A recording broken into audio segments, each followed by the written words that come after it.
Yaxshimsizlar, bugun yana sizlarning telefonlar bo'yicha suyruq lag'manni oyil qilish usulini elib keldim. Oldi bilan go'shtni bo'lsa to'ngiltib olib, bitta yapaloq qilib to'g'raymiz.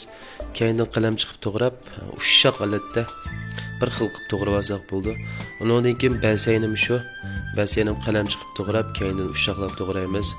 Ko'k lazinim shu, qizil laza, pomidor, palak, hamishlarning hammani shu rasmda ko'rsatilgandek ushoq qilib to'g'rab tayyor qilib olamiz. Keynidan bosh piyoz bo'lsin bo'ldi, g'ul piyoz bo'lsin bo'ldi. Bularni ushoq qilib to'g'rab olamiz. Oxirida qo'shib qo'ydigan qo'shimcha materialdan pintoza, pintoza o'sma, pintozni qaynoq suvga chilab tayyor qilsak bo'ldi. Qozonga may qo'ygandan keyin, may qizgandan keyin go'shtni solamiz. Go'shtni solib birdan qo'rgandan keyin baş piyazını salımız. Baş piyazını birden qo'rib etgandan keyin bir qo'shiq tuz, azroq zanjibilni suvg'ilab qo'yib, zanjibilning suyini ayidishadigan bizdan bir qo'shiq davomli qo'raymiz. Keyindan balsayn salamiz. Balsayn solib, balsayni birdan qo'rib etgandan keyindan ko'k qizil lazani salamiz. Bularni birdan qo'rib etgandan keyin pomidorni salamiz.